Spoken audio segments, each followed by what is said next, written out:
صبر د زړه دی په لاشه یو وارې بیا په غېږ کې راشه مور یې اوبه راپسې پاشه که ژوند باقي وي بیا به اوسي دیدنونه د زندګۍ اسباب یې راکړو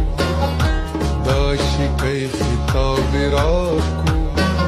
په غېږ کې داسې رباب